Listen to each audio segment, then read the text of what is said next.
Joining us now to review some of the headlines of today's newspapers from around the world is Tundu Victoria MKO Abiola. The doyen of newspapers, Dr. Avati, the doyen. Tundu, over to you. And here I go again, trying to do my poor imitation of Mr. Emmanuel Efeni. You're perfect. We start with this day, Nigeria's newspaper of records. Buhari governor's Deepen grip on APC as NEC dissolves party's organs, extends caretaker's tenure by 6 months, expels former National Vice Chairman Etta, urges President to shelve meeting with National Assembly. Federal government to engage US to remove Nigeria from blacklist. Above the masthead, Barkindo, Silva, Kyari charts way forward for oil gas industry. Nigeria to save 1 trillion naira yearly from deregulation, says Petroleum Minister. Arise Fashion Week starts tomorrow. Set eyes on young designers. Borders will be reopened soon, says President. Urges governors to work with traditional rulers on security. Promises more military platforms. Daily Trust reminding us it's 2,422 days since the Chibok girls were abducted. The main headline there, APC to decide on zoning, June 2021. As NEC extends Buni-led committee tenure, grants waiver to Umahi Dogara. We must respect our pre-merger agreements, Buhari. State, local government ward ESCOs to serve as caretaker committees. Ex-national vice chair, protest expulsion. PDP wants ruling party deregistered. Nigerian Tribune, shake-up in APC, ESCOs at ward, local government, state levels dissolved, expels former acting national chairman Etta, extends national caretaker committee tenure by 6 months. PDP warns INEC to deregister APC over party structure, dissolution, opposition party, relatives, beer parlor gossip, lacks focus, APC replies. This is quite consistent across the headlines today, but I have to point out this story on Nigerian Tribune's cover. The Oni of Ife received son. Congratulations to him. Rufai, you bought the Lion King. I don't like this picture. We should have had like a Simba, Mufasa, Rafiki. Don't they have a Rafiki in the palace? They dropped the ball here.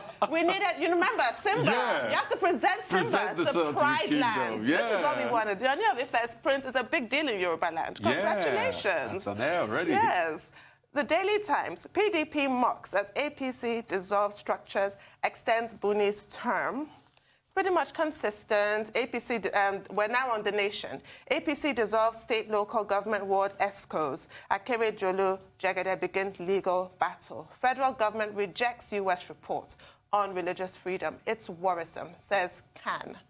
Petroleum to sell for 162 naira 44 kobo per litre from December 11th. New Telegraph, Buhari to governors, stop rogues from damaging oil installations. Accuses ASU of insensitivity, hints on borders reopening. Amnesty International, senior citizens worst victims of terrorism. Fire-me to federal government, eliminate poverty, insurgency, illiteracy. Above the masthead, PMS, confusion over 5 naira per litre price slash. PPPRA doesn't recognize new cost. Marketers not aware of cut. Nigerian News Direct. Buhari, 36 governors in closed-door meeting over insecurity. Above the masthead, quite shocking here, Africa loses $140 billion a year to corruption, CIPE. And we have Daily Sun. U.S. adds Nigeria to religious freedom blacklist. FG kicks. Move wake-up call, can. NCIA, no comment now. Southeast governors must do more to protect northerners, Ango Abdullahi. APC NEC dissolves state ESCOs, extends Buni-led committee's tenure, expels ex-acting chair, grants waiver to new members to contest elections. So, gentlemen, have at it. I mean, I think you guys have talked extensively about the APC matter, and I don't think it's worth overflogging again. They'll settle their internal partisan issues. I mean, all political parties have that. But I want to talk importantly about Nigeria's population, you know, officially getting to 206 and the call to action. 206 million, that's quite a lot. The call to action. I said earlier on that it could be a blessing and a curse at the same time. But it looks as though the population now is a curse. because we're not putting the population to right use. Some nations are looking for this population, to have a population like this. Italy, in fact, once you get pregnant in Italy, they give you everything necessary. They give you money to be able to have the baby because they are fast having, a birth deficit. I think the birth rate now is about 1 child per family. In Japan, it's the same thing. A lot of countries... Japan is in a crisis. It's in a crisis, in fact. Japan is encouraging a lot of people to give birth now. And the problems these countries are having, we have solution in abundance. And it's going to grow. We've always been blessed. We've always been blessed. The projection is even saying that in the next 10, 20 years, it's going to go as much as 400 to 500 million. And we're almost there. Because if in the space of 4 or 5 years, by the last estimation was 196 million, and now we've done another 206 million. That's about 10 million growth. It shows that it's growing up. But how do we, use this population to our advantage? How do we use it to our advantage? We saw the effect of this big population and not catering to the young people during the last NSAS campaign protest. We saw the effects.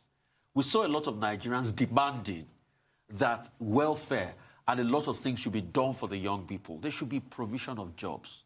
An unemployment rate of 27.1 is recipe for chaos every part of the world. It's less than 10 couple of percentage points in Europe and some other parts because of COVID-19, but you can see the way people are crying.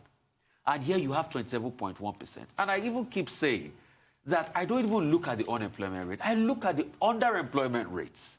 The underemployment rate here is another over 20-something%. Cumulatively, unemployment and underemployment is about 55%. It is shocking. It is alarming, and something needs to be done. And you know what hurts me the most?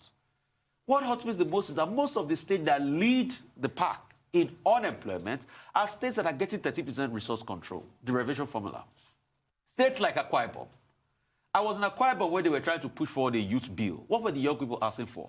About government setting aside about 2 billion to be able to help them get grants and schemes for young people.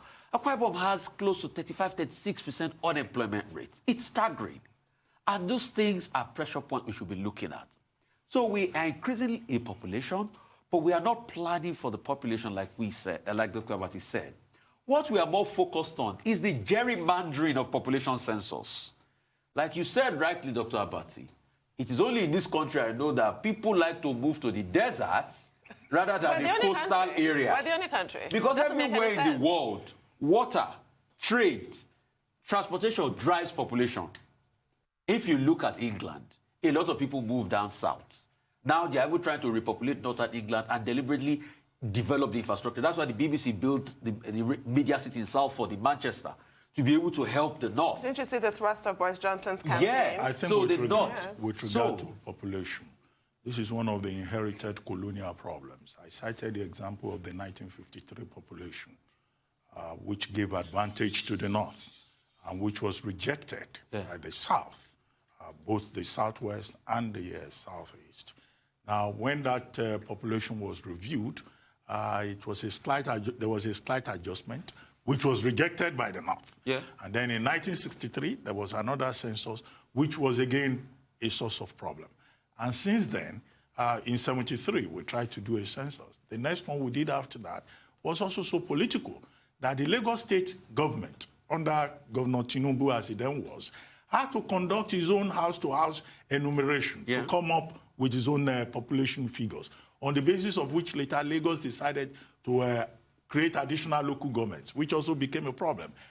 But the government in Lagos then decided to call it, is it LCDAs? LCDAs, yeah. They settled for LCDAs at the end of the day. Because you will find, even with the population of Lagos, you'll find other states in the north that, well, the polities of these states are not as populated, having more local councils. And all of these have implications, for representation, for access to, the collective patrimony.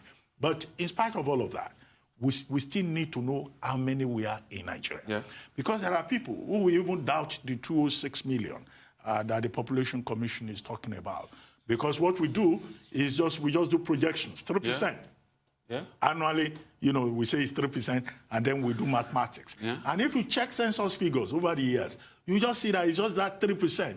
Do we really count? The last time the chairperson of the National Population Commission said he was going to do a very good census and that was his mission. He ended up being pushed out of that office. I don't want to mention his name, because Northerners now kicked and said, no, this man cannot conduct a proper census. Yeah. If we don't know how many we are, if we don't have population figures, then we cannot plan for the future. Finally, I would like to talk about the NPAN, which is something of interest, the Newspaper Proprietors Association of Nigeria. Our chairman here, completed his tenure yesterday, and the new executive is now in place. Prince Nduka Obaigmena is now a patron of the NPAN. Live patron. Congratulations to him. Yeah. Malam Kabiru Yusuf, chairman of Trust Media Limited, is now the president. But even more important are the two statements made by the NPAN at the end of the meeting yesterday. One, they're calling on the government to start preparing for vaccination in Nigeria and to get onto this vaccine race, which is something we've always been talking about here, which is something the Senate has also talked about. We would like to see the Nigerian government begin to plan in that direction. That's number one. Number two is the statement made about the need for press freedom, media freedom. And I think that, that point cannot be overstressed. The media gets attacked, gets blamed for everything, but we need to continue to expand the scope for the freedom of expression as guaranteed in Section 39 of the Constitution and have due respect for the constitutional role of the media as articulated in Section 22 of the same Constitution. So on those 2 points, I think that the NPN has made, a very good intervention. And congrats on the new president on the NPN.